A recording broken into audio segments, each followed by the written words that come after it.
We are now at the halfway point of this grand series. I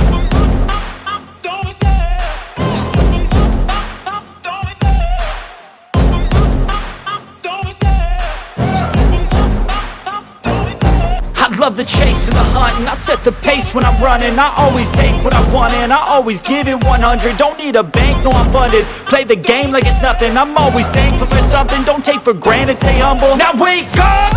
It's time to look at the enemy. Look in the mirror if he is no... Hello everybody and welcome back to Pitch This here on the MrEliMac channel. I'm your host MrEliMac, and today I am back with the What If the Arrowverse Was Marvel. I know these releases are coming out very sporadically due to a lot of personal stuff in my life, but ultimately at the end of the day I am able to give this to you, and because that was the long intro that I have leading into this, well, I'll just basically say we're going to be covering Arrow Season 6.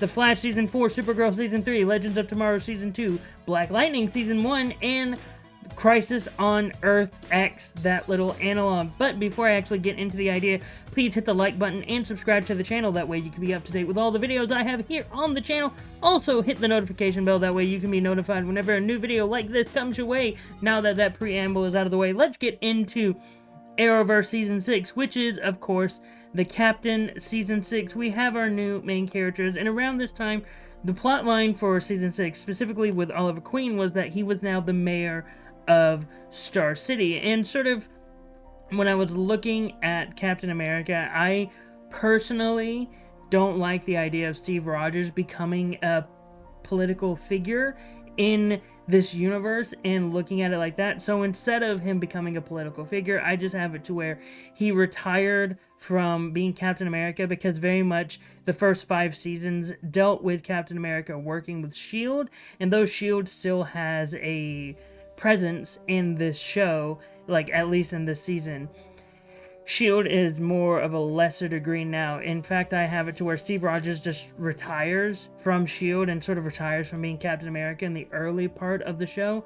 And very much that's how we get the Sam Wilson, Falcon, Captain America thing. Because in Arrow, John Diggle became the Green Arrow for a bit, and so I'm continuing with that of Sam Wilson, who is very much my John Diggle analog, becoming Captain America. And we're going to have that storyline and all that stuff that we see from with Diggle and Oliver, that relationship, that and that little animosity that they have between each other, and a little bit through this season specifically.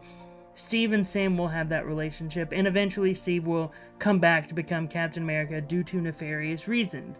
But anyway, the other major characters that will be in this season are Ricky Barnes, Bucky, who is my Speedy analog, and if you all know very well, Speedy leaves after this season, so this will be the last season featuring Ricky Barnes, aka Bucky. Bernie Rosenthal is returning. John Walker, aka US Agent, is becoming more of a major character here, joining our lead cast, because Arrow has a team Arrow, and so US Agent is now part of that. Another member, like the next sort of 3 members, or the next 2 people I'm about to mention after John Walker, are people that are joining Team Arrow, sort of like the Wild Dog, Mr. Terrific, and Black Canary analogs. Like, you can determine who's who, but you don't read into it as someone's like, oh, this person's the Mr. Terrific analog. Like, no, don't read into that. These are just people that I think would fit the Team Cap mold, and that is, again, John Walker, US Agent. Bucky Barnes, Winter Soldier, officially becomes a hero again and sort of joins this little team of heroes. And Natasha Romanoff, aka Black Widow, finally gets promoted to a lead character after being a guest star for 5 seasons. She's in as a lead character in Season 6, joining Team Cap along with Steve Rogers, Sam Wilson, Bernie Rosenthal, and Ricky Barnes. Also, Sharon Carter, the alternate universe version of Sharon Carter, aka Man Killer, is also one of our leading characters, and sort of this is her, because Sharon Carter, or Laurel Lance, I almost said Dinah, that's not her name, Laurel Lance had a redemption story, Earth 2 Laurel had a redemption arc in Arrow, and that's sort of what we're going to be getting with Sharon Carter in this show. Like, that's sort of her thing, is her redemption arc. This version of Sharon, Mankiller, is getting her redemption arc. And then we're getting General Nick Fury returning. However, because he's very much my Quentin Lance analog, and at least for Quentin, I wanted to have very much similar story arcs.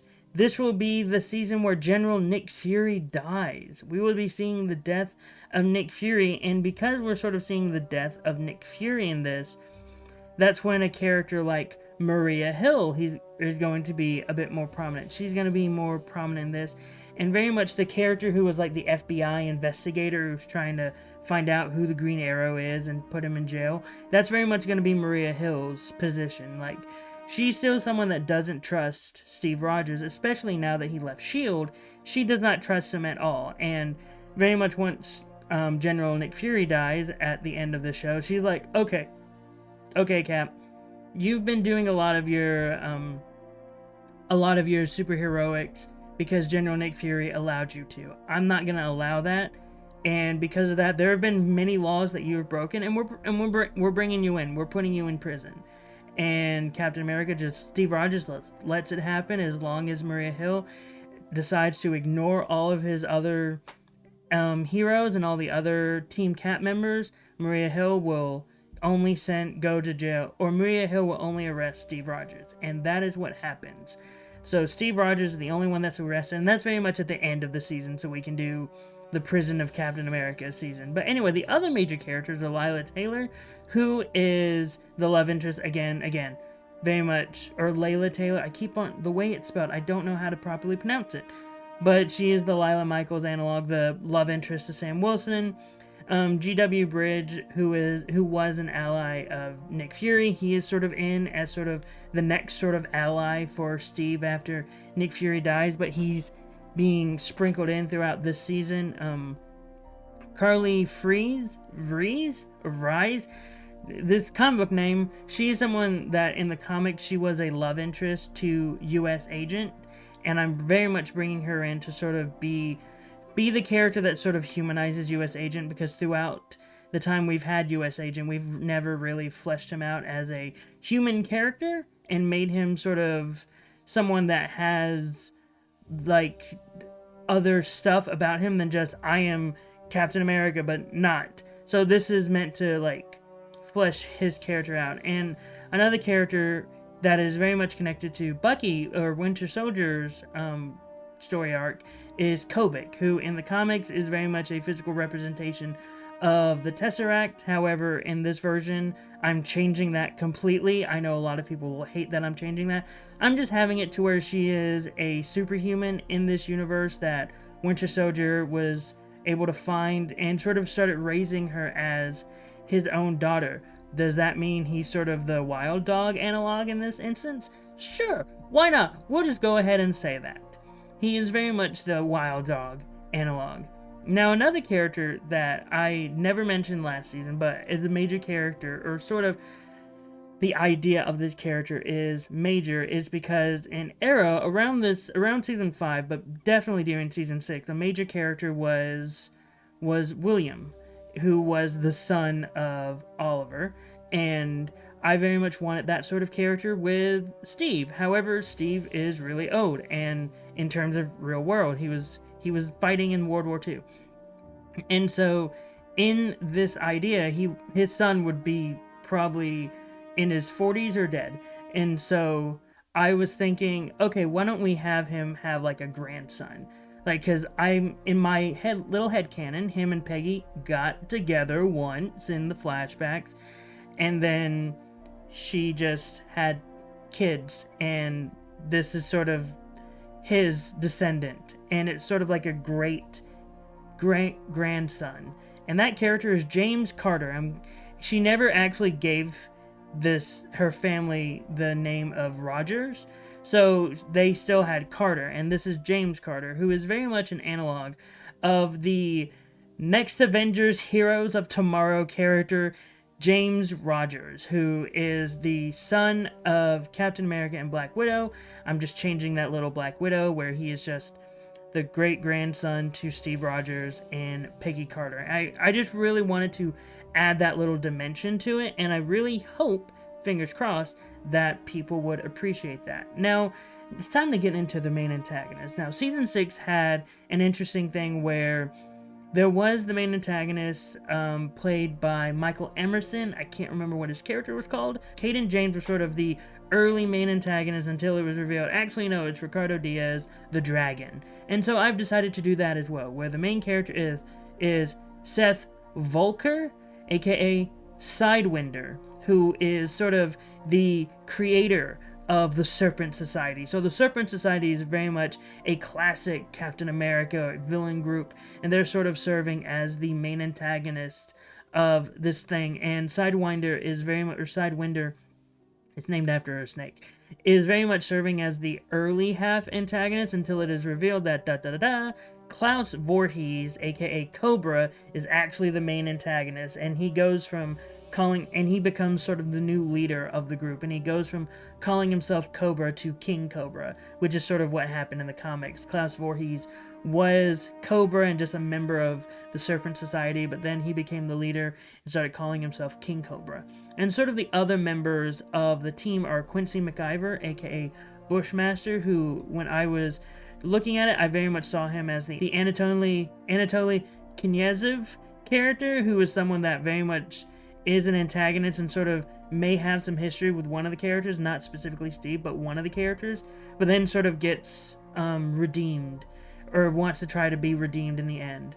Roland Burrows, aka Death Adder, there is a character that was in, whose name was just Shek, and that character was very much just a hired gun for Caden James, or just like a henchman of Caden James, and I was like, you know what, Death Adder. I don't want to just create a new character to be just a henchman, so instead I'm just taking the members of the Serpent Society and like, this one is this character.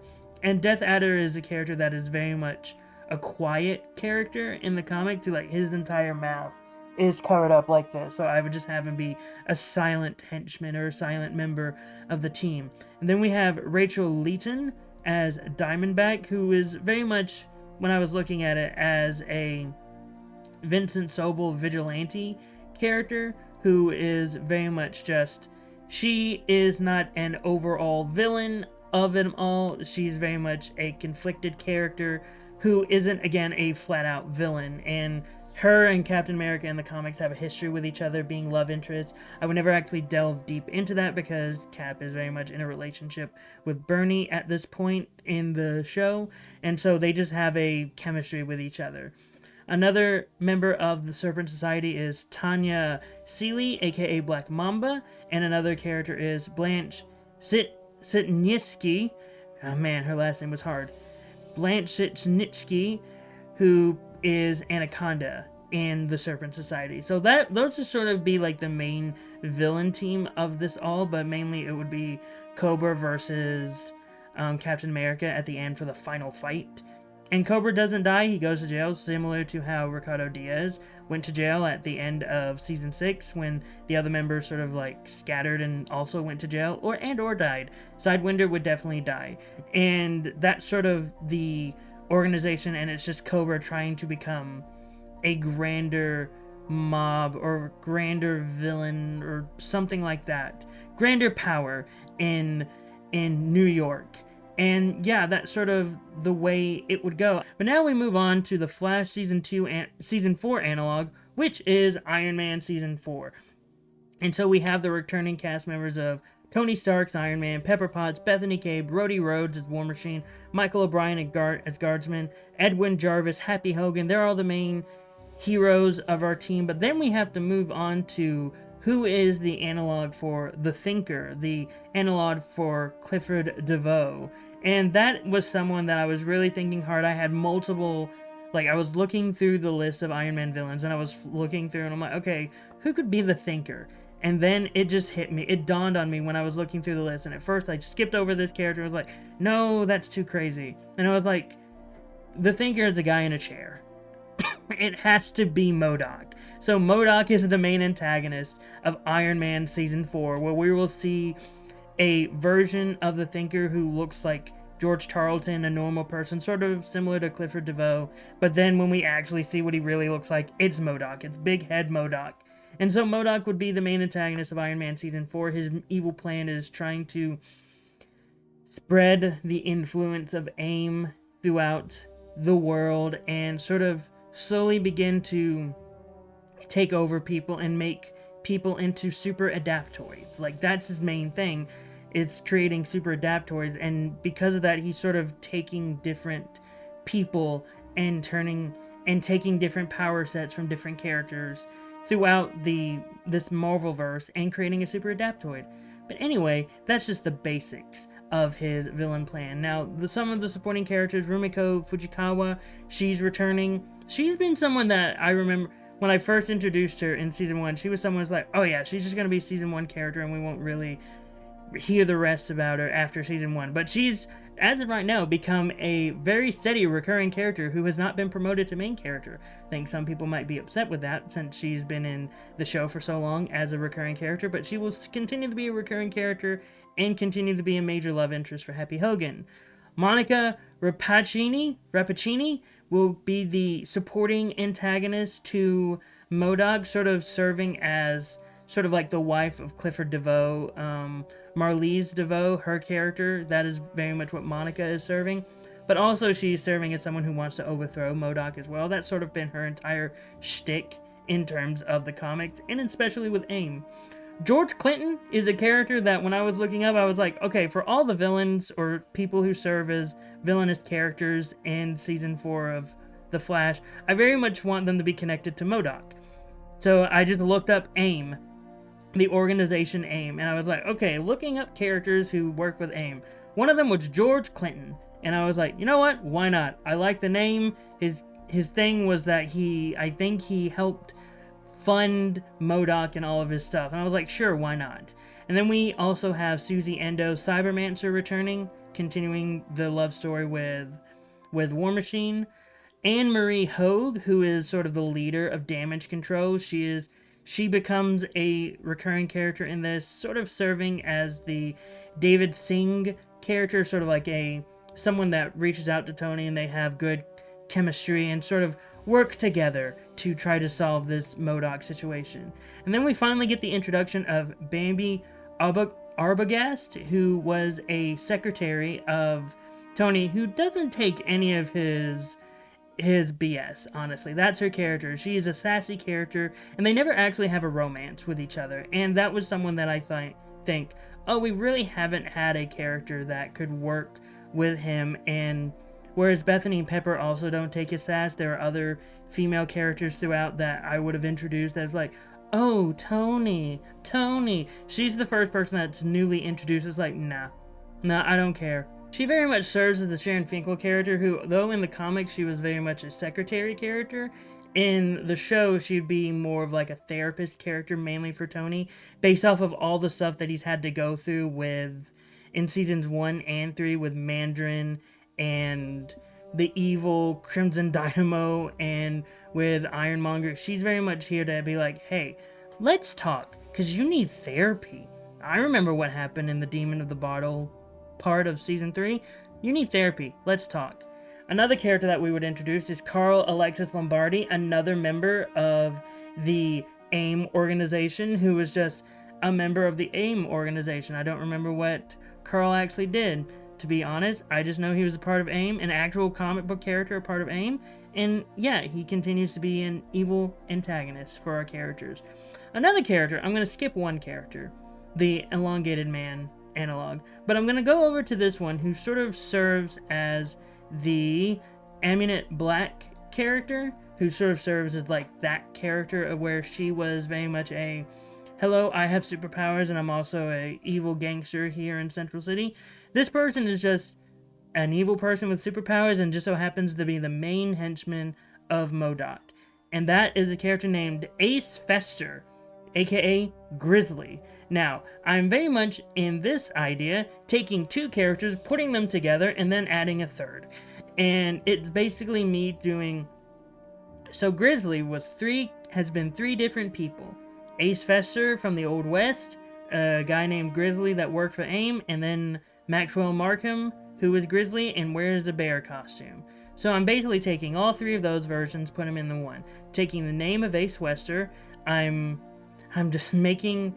Actually, really, I'm just taking Ace Fester and Maxwell Markham's version of Grizzly and putting them together and just saying that's the Grizzly that works for AIM. Because the Grizzly that works for AIM is just a guy with a gun. It's nothing about him that's a grizzly bear. And so I just took those two, put them together, and then there we go. That's Grizzly. Because I really didn't want to use the Maxwell Markham version of the character, or like that name, because that's very much a Spider-Man character. And Ace Fester is a Western version of the character, and like no one's really using him, so I'm just like, there we go, we're putting him there. Now, the Elongated Man. There's so many people that I could have chosen, multiple heroes from the Marvel pantheon that I could have chosen, but instead of choosing any of the other crazy ones, I've decided to take this one. His name is Harry Cleese, aka in Marvel, Hercules. So Hercules is the person that's going to be the Elongated Man analog, because I just wanted to put Hercules in. I wanted to use an obscure character that I haven't used in any of the shows yet. I didn't want to use Wonder Man, I didn't want to use Hawkeye. I know those were characters that I introduced all the way back in Iron Man Season 1 that we haven't seen from anymore, but I really wanted to use a new character. And when looking through the group of Avengers, I was like, okay, who from the Avengers could I just put in this spot and could sort of be used as a mild punching bag for jokes? I was like, Hercules, because of course you can make jokes about Hercules, because Hercules is just easy for comedy, honestly. So yes, Hercules is the Elongated Man analog. And then finally, we all know that we get the introduction of Nora West Allen, and who is the daughter of Barry and Iris West Allen. And so I decided to introduce my own version, which is actually from the comics as well, Arno Stark, who is a character from the future. Mainly he was known as Iron Man 2020, or past 2020 at this point, but I'm just having him sort of be the future son of Tony Stark and Pepper Potts, and changing up his character to fit this spot right here. So Arno Stark is the Nora West Allen character. And there you go, that's Iron Man Season 4. And moving on to the Supergirl Season 3 analog, which is Spider-Gwen Season 3. We have the returning characters of Gwen Stacy, aka Spider-Woman, Randy Robertson, aka The Hornet, Glory Grant, Betty Brant, but this will be Betty Brant's last season because she's like the wind-shot analog. Felicia Hardy is promoted to lead character because I look at her as the Lena Luthor analog. Oliver Osnick, Steel Spider, is returning, but he will be leaving because, again, he is the Mon-El analog. And George Stacy, Captain George Stacy, returns in this season. But then I gotta look at my main antagonist, who is similar to Rain, who is like evil Supergirl, who wears black and wears a mask and is evil. Who is that character? Quite simple, it's Venom. I'm just having Venom be the main antagonist of this season, but not Brock, not Brock, not normal Brock. And I keep on saying his last name because I forgot his first name, Eddie Brock. Not Eddie Brock, it's not Eddie Brock. No, instead, this would be Dr. Elsa Brock, who in Earth 65 of Spider-Gwen created the Venom symbiote, and yeah, she never actually became Venom in the comic, so I'm just making that change. And the first half of the season would deal with Gwen Stacy with the Venom symbiote and being evil, Spider-Woman, evil, and then at the end of the mid-season finale, she would lose the suit, and that was when Dr. Elsa Brock would become Venom, and then we deal with all that craziness. And very much that's the basic stuff of the hero versus the villain. Mary Jane Watson Parker would appear because in this season's particularly, Supergirl's mom appeared, and though Mary Jane Watson is not Gwen Stacy's mom, I wanted a character that could sort of carry herself as sort of like, oh, this is someone that has experience in this world. So I wanted it to be Mary Jane Watson Parker. And in the Supergirl show, Rain had a daughter, and though Dr. Elsa Brock was never specifically stated at having a daughter in the comics, I decided to take something and change it. So Eddie Brock has a son in the comics, and around this time his son was introduced, and his name was Dylan Brock, and all I did was take that son, put him in Spider-Gwen, and make him a girl. So when I say Dylan, I'm spelling it D-I-L-L-O-N. Dylan Brock. and it's now the daughter. The son is now a daughter to Elsa Brock Venom, because I wanted to continue having that mother-daughter relationship in this show, and I thought I needed to make that change. Matt Murdock continues to be an evil thorn in the side. Also, major thing, major thing, the Hand is also serving as an evil organization in this season, sort of working with Dr. Elsa Brock and sort of maneuvering her to create this Venom symbiote for their ninjas. And instead of it going to one of the ninjas, it went to Spider-Gwen, and then after Spider-Gwen, it went to Dr. Elsa Brock, and then evil craziness happened. There you go. I nearly forgot all that, but I remembered, so there you go. Matt Murdock is still like an evil person in Spider-Gwen. So funny to look at Matt Murdock and say, hey, that's a bad guy, not Daredevil. But he's a bad guy, and he's working with the Hand. There you go. Sophia Sandoval is now a recurring character, sort of like how Maggie Sawyer was a main character in Season 2, but then was turned into a recurring character in Season 3. We're continuing that trend. Jean DeWolf, who has been a recurring character for the first 3 seasons, is now slowly turning into a more supporting character of Spider-Gwen, or Spider-Woman, where in the first 2 she was very much a more antagonistic character, and here she's like sort of late Season 2, now into Season 3, she's becoming more of a supporting character. Foggy Nelson debuts as a major positive character to Spider-Gwen, mainly because in Season 3, J'onn J'onz's dad was introduced, and I wanted someone to sort of be a supporting character for and supporting ally to George Stacy, and that's when we get Foggy Nelson. And now for some of the characters that work for the Hand. The first one being Maximus Gargan, aka Scorpion. And I know Maximus Gargan, Scorpion, is the Earth 1610 version of Scorpion, but when I looked up who was the Earth 65 version of Scorpion, it said it was Jefferson Davis. It was Miles' dad. And I was like, nope. I don't want to do that. Not before introducing Miles. We are not touching that at all. So instead, I'm just making it Maximus Gargan. And instead of just doing the traditional Mac Gargan, I wanted to do something different. I wanted to do a version of Scorpion that wasn't the traditional 616 version. So that's why I went with Maximus Gargan. And Kirigi, who is sort of like one of the main leaders of the Hand normally in the normal comics, I decided to bring him in sort of as the sort of Kryptonian that was helping and working with Reign. I nearly forgot all that. Also, we have supporting characters, and in this version, like the S.H.I.E.L.D. version, this alternate universe version of S.H.I.E.L.D. that Steel Spider had recently been working with, here are some of the characters that he's also working with, and I'll tell you which one is going to be the one returning in Season 4. We have Doreen Green, aka Squirrel Girl, and then we have Kitty Pryde, aka Shadowcat. And between them, they're the 2 major members of S.H.I.E.L.D. that are very much helping out Supergirl, Spider-Gwen, Spider-Woman, with the hand and beating of Venom. And so the one that's actually returning, I'm having Shadowcat return in Season 4.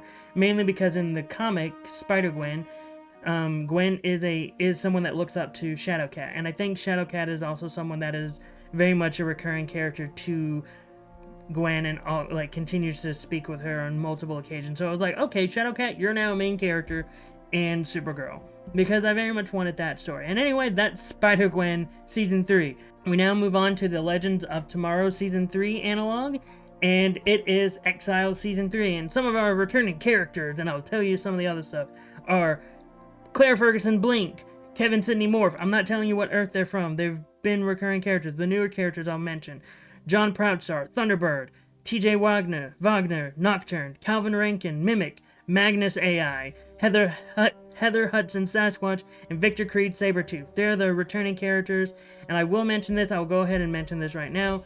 Thunderbird would die during the crossover, and because of that, TJ Wagner would leave. Thunderbird would die, Nocturne would leave after this season. I want to go ahead and mention that right now. That way you will know going into the crossover, like, okay, these are characters that are leaving due to the crossover. They're sort of like the Martin Stein and Jax characters of the Legends of Tomorrow, where Martin died and Jax left. That's sort of how they are. And in the comics, they sort of had a romance at one point. I don't think it was like a big romance, but they had a romance. And so that's what I'm doing right here, where Thunderbird dies and TJ's like, I need to go back to my main Earth. I need to go back to my Earth. That way I can sort of deal with this trauma that I'm having right now. And I can talk to my dad, because my dad is a very religious person that can probably help me handle this. Maybe. But some of the newer characters, we get 2 new characters this season. And the 2 new characters are Mariko Yoshida, aka Sunfire of Earth 2109. And because I'm finally getting out of the X-Men bubble, because I wanted to finally introduce new characters to the main cast that weren't always X-Men characters, Nathaniel Richards, aka Iron Lad of Earth 6311.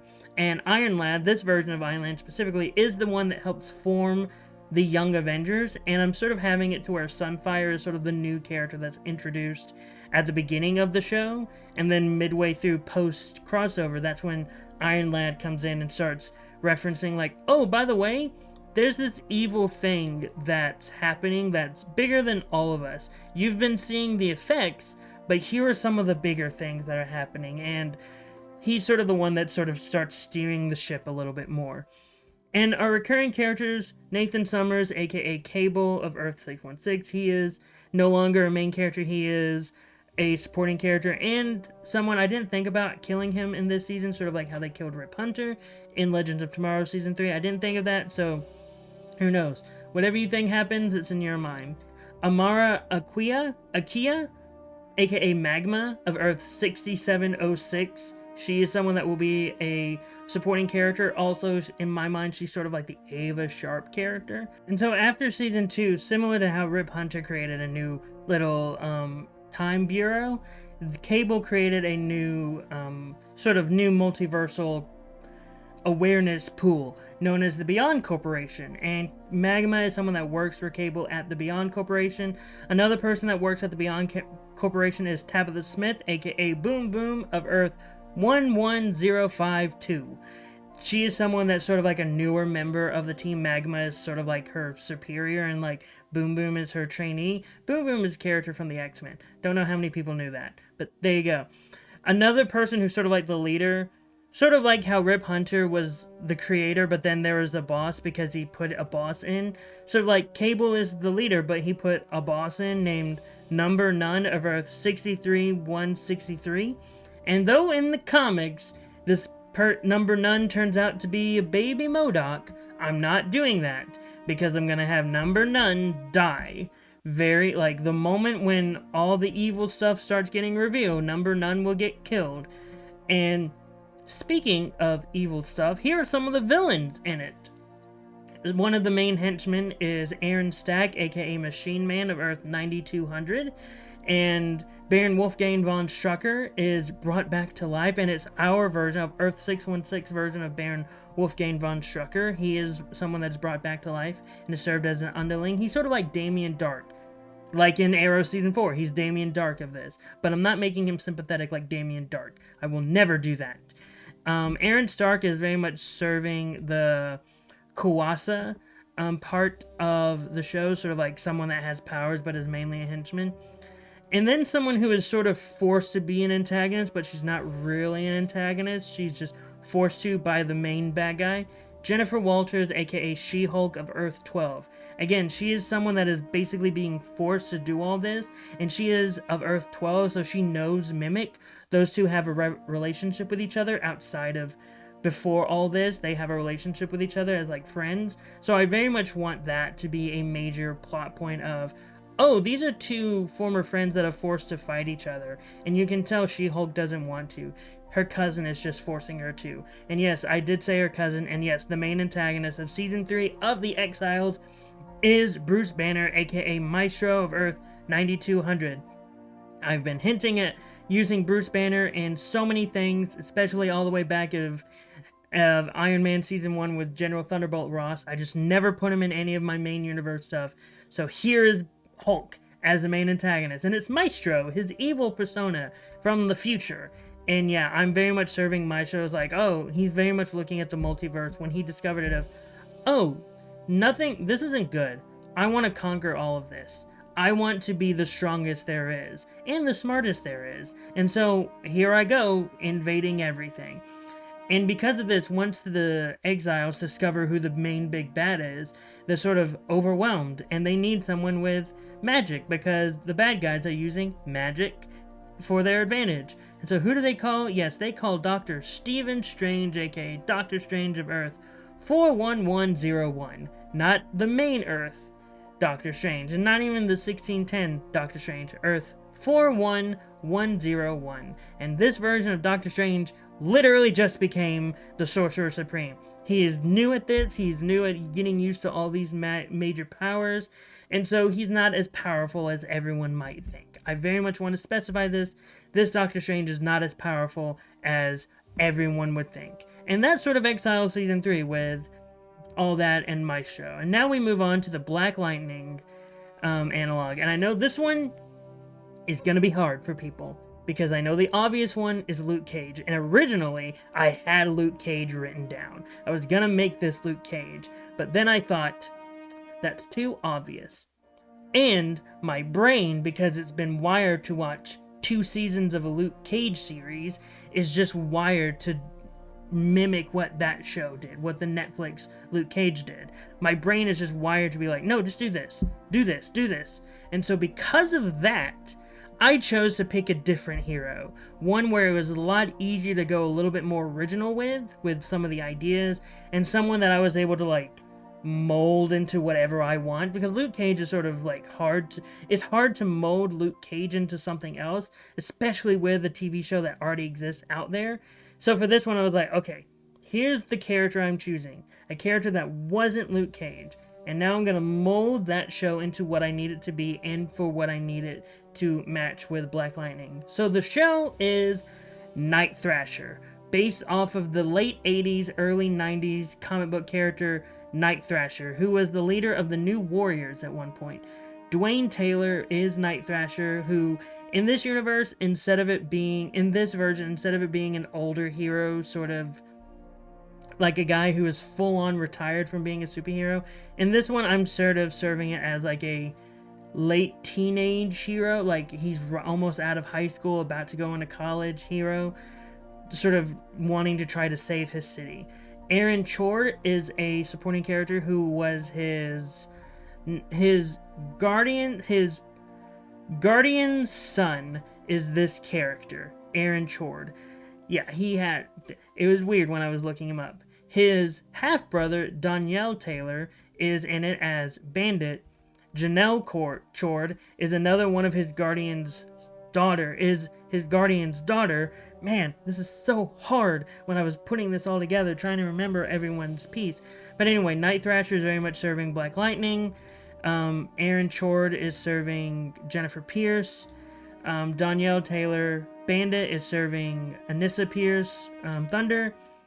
Janelle Chord is serving Lynn Stewart. And Father Michael James, who is a priest, he is a supporting character who really only appeared, I want to say, in a handful of issues. I'm extending his character now. He is serving more as the Billy Henderson character, who's sort of like the mentor figure to Night Thrasher. And Andrew Chord, who is Night Thrasher's legal guardian, he is serving as like the Gambit character. And all the Chords have like this complicated history, and we'll talk about that and maybe in a future season. But the main antagonist, the Tobias Well character, will be Billy Russo, aka Jigsaw, because every single character I was looking at for Night Thrasher, I was like, none of them really fit the Tobias Well, except for Jigsaw, who for some reason popped up as a major antagonist for Night Thrasher. Cool, I'll use him. I like using Jigsaw. I think Jigsaw is a villain that has very much been underused whenever Punisher has been popping up wherever. So I'm using him here. Will we get Frank Castle's Punisher? Who knows? I know we got Frank Castle in Spider-Gwen, in the first 2 seasons of Spider-Gwen, so we'll see if he actually factors in, or this alternate universe version of the Punisher factors in. We'll see. But anyway, some major recurring characters are Donald Clendon, aka Cardinal, who is sort of serving as the Lala Tattooed Man analog. Lorena Dodson, aka White Rabbit, is sort of serving as the Cyanide analog. And this version of White Rabbit would not be 100% comic book accurate. She would not be wearing a full-on what she's wearing in the comic. She'd be someone that, in my mind, just wears a white suit a lot, and her hair is sort of put up in buns that look like, that could be construed as ears, and so she's just considered the White Rabbit, and she's a highly trained assassin. Another person, Jackie D, he is a major supporting character that works for Jigsaw, and he is the Joey Toledo character, inspired by the Joey Toledo character. And then for the Lady Eve analog, we have Audrey Costa, who was, I specifically wrote this down, she's sort of an original character because the Costa family is the family that Jigsaw used to work under, but they were all killed by a lady named Audrey who worked for the Maggia crime organization. And the Costa family was a member of the Maggia crime organization. So I just took those two things and put them together. And like, she's named after a Maggia hitwoman. There you go. And then sort of like the second main antagonist, the person who's based off of Martin Proctor, who was played by Greg Henry, who sort of like owned this evil corporation. That is being played by a character named Walter Rawson, who is an actual comic book character. And he owns a corporation that doesn't like Night Thrasher. And so there you go, there's Night Thrasher. It's very much Night Thrasher just trying to take down Jigsaw and discovers a bigger conspiracy behind it all. And I know you may be thinking, well, who's Painkiller? Because Painkiller is very much a major antagonist or a major character in the Night Thrasher series. That's sort of a thing I'm going to reveal next. Actually, I can tell you now. It's Aaron Chord. Aaron Chord, though he is very much the someone I'm looking at as the Jennifer Pierce analog, he's also the Khalil Payne Painkiller analog because he becomes Aaron Chord becomes a comic book villain in the future. And I was like, I'm just doing that now. There you go, that's him. I'm taking two characters and I'm putting them together, and that's that person. But anyway, we're done with all the just solo shows, and let's get into the crossover, which for this one, it was really hard. And there was a comic book storyline that I looked at and I was like, oh, this is the obvious one to pick. And it was Secret Empire. That's the obvious one. However, when I did my research on Secret Empire, that comic would have been coming out after this crossover would have happened. Or literally, I would say a few months before the crossover would actually air, the comic would be coming out. And in terms of production and TV production and movie production, that's just not enough time to adapt that. So I decided to do something crazy, and I still went multiversal with it. So instead of Secret Empire being the story, it is Crisis on Supremeverse. Yep, Crisis on Supremeverse. And I'm going to mention the characters who are sort of like appears in all 4 episodes, because ultimately it will still be Tony Stark and Pepper Potts are getting married. It's the marriage of Tony Stark and Pepper Potts. And these people from a separate universe called the Supremeverse, for lack of a better explanation, come in, wreak havoc, and then they get beat. And the people who will be appearing in all 4 episodes are Gwen Stacy, Spider-Woman, Glory Grant, Steve Rogers, Thunderbird, who would die in this crossover, Bernie Rosenthal, Blink, Pepper Potts, Nocturne, Bethany Cabe, Iron Man, and then our villains. And some of the characters that would also appear in this are Randy Robertson Hornet, who would be mainly the Supremeverse version. Betty Brant would appear as herself and the Supremeverse version of Betty Brant. Steel Spider and George Stacy would only appear in the first episode, which would be the Spider-Gwen episode. Victor Creed, Sabretooth would appear in episodes 1, 2, and 4. War Machine would appear in episodes 1, 3, and 4. Winter Soldier would be in episodes 2 and 4. U.S. Agent would be in episodes 2 and 4. Black Widow would be in episodes 2, 3, and 4. Falcon would be in episodes 2, 3, and 4. Guardsman would be in episodes 3 and 4. Happy Hogan would be in episodes 3 and 4. And Mimic, Morph, Magnus AI, Sunfire, and Sasquatch would all be in episodes 4.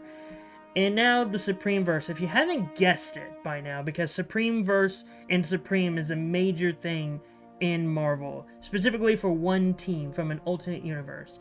And so the best way I can just say, and get it organized is, so imagine this villain team to be a combination of Squadron Sinister, Squadron Supreme, and Supreme Power. It's like, it's the team of the Squadron Supreme, but with the evil versions of the Squadron Sinister, but they visually look like the Supreme Power team.